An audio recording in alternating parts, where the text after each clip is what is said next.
ಏನಾದರೂ ಸಿಹಿ ತಿನ್ನಬೇಕು ಅಂತ ಕ್ರೇವಿಂಗ್ಸ್ ಆಗ್ತಾನೆ ಇತ್ತು. ಹಾಗಾಗಿ ಮಿಲ್ಕ್ ಬರ್ಫಿ ಮಾಡೋಣ ಅಂತ ಹೇಳ್ಬಿಟ್ಟು ಮೊದಲು ಒಂದು ಪ್ಯಾನ್ನ ಬಿಸಿಗಿಟ್ಕೊಂಡು ಒಂದು ಅರ್ಧ ಕಪ್ಪಷ್ಟು ತುಪ್ಪನ ಸೇರಿಸಿ ಸ್ವಲ್ಪ ಬಿಸಿ ಆದ ನಂತರ ಒಂದು 2 ಕಪ್ಪಷ್ಟು ಹಾಲಿನ ಪುಡಿ ಸ್ವಲ್ಪನೇ ಹಾಲನ್ನ ಸೇರಿಸ್ತಾ ಗಂಟಿಲ್ದೇನೆ ಚೆನ್ನಾಗಿ ಮಿಕ್ಸ್ ಮಾಡ್ಕೊಳ್ಬೇಕು. ಈ ಚಿಕ್ಕ ಲೋಟದಲ್ಲಿ 2 ಲೋಟ ಆಗುವಷ್ಟು ಹಾಲನ್ನ ಸೇರಿಸಿದೀನಿ. ಈ ಗಂಟಿಲ್ದೇನೆ ಚೆನ್ನಾಗಿ ತಿರುಗಿಸ್ಕೊಂಡ ನಂತರ ಒಂದು ಅರ್ಧ ಕಪ್ಪಷ್ಟು ಸಕ್ಕರೆನ ಸೇರಿಸಿ ಚೆನ್ನಾಗಿ ತುಪ್ಪ ಬಿಡೋವರೆಗೂ ಹುರ್ಕೊಳ್ಬೇಕು. ಸಣ್ಣ ಉರಿಲೇನೆ ಕೈ ಬಿಡದೇನೆ ಉರಿತಾನೆ ಇರಬೇಕು. ಚೆನ್ನಾಗಿ ಫ್ರೈ ಮಾಡಿದ್ರೆ ಚೆನ್ನಾಗಿ ಬರುತ್ತೆ. ಸ್ವಲ್ಪ ಡ್ರೈ ಫ್ರೂಟ್ಸ್ನೆಲ್ಲ ಕಟ್ ಮಾಡಿ ಇಟ್ಕೊಳ್ಳೋಣ ಅಂತ ಹೇಳ್ಬಿಟ್ಟು ಡ್ರೈ ಫ್ರೂಟ್ಸ್ನೆಲ್ಲ ಕಟ್ ಮಾಡಿಕೊಂಡು ಒಂದು 2-3 ಏಲಕ್ಕಿನ ಕುಟ್ಟಿ ಪುಡಿ ಮಾಡಿಕೊಂಡು ಇನ್ನು ಇದನ್ನೆಲ್ಲಾನು ಸೇರಿಸ್ಬಿಟ್ಟು ಚೆನ್ನಾಗಿ ಮಿಕ್ಸ್ ಮಾಡ್ಕೊಂಡ ನಂತರ ಬಟರ್ ಪೇಪರ್ ಸಹಾಯದಿಂದ ಅದ್ರ ಮೇಲ್ಗಡೆ ಈ ರೀತಿಯಾಗಿ ರೋಲ್ ಆದರೂ ಮಾಡ್ಕೊಳ್ಬೋದು.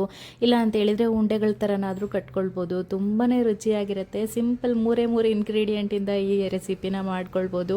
ಡ್ರೈ ಫ್ರೂಟ್ಸ್ ಎಲ್ಲ ಆಪ್ಷನಲ್, ಬೇಕು ಅಂದರೆ ಹಾಕ್ಕೊಳ್ಬೋದು. ಹೊರಗಡೆ ತೊಗೊಂಬಂದಿರೋ ಸ್ವೀಟ್ಸಲ್ಲಿ ಸ್ವಲ್ಪ ಸಿಹಿ ಜಾಸ್ತಿ ಇರುತ್ತೆ. ಹಾಗಾಗಿ ಅಷ್ಟೊಂದು ಸಿಹಿ ತಿನ್ನಬೇಕು ಅಂತ ಮನಸ್ಸಾಗಲ್ಲ. ಮನೆಯಲ್ಲೇ ಎಷ್ಟು ಸಿಹಿ ಬೇಕಾಗುತ್ತೋ ಅಷ್ಟು ಸಿಹಿ ಮಾಡಿ ಹಾಕ್ಕೊಂಡ್ಬಿಟ್ರೆ ತುಂಬಾ ಸುಲಭವಾಗಿ ಈಸಿಯಾಗಿ ಈ ರೆಸಿಪಿನ ಮಾಡ್ಕೊಂಡು ಬಿಡ್ಬೋದು. ಮಧ್ಯಾಹ್ನದ ಊಟಕ್ಕೆ ಮಾವಿನಕಾಯಿ ಚಿತ್ರಾನ್ನನೇ ಮಾಡ್ಕೊಂಡು ಬಿಡೋಣ ಸಿಂಪಲ್ ಆಗಿ ಅಂತ ಹೇಳ್ಬಿಟ್ಟು ನಾನು ಮತ್ತೆ ಖುಷಿ ಮಾತ್ರನೇ ಇರ್ತೀವಲ್ವ ಮಧ್ಯಾಹ್ನ. ಹಾಗಾಗಿ ಸಿಂಪಲ್ ಆಗಿ ಏನಾದರೂ ಆಗೋ ಥರ ಮಾಡ್ಕೊಂಡು ಬಿಡ್ತೀವಿ.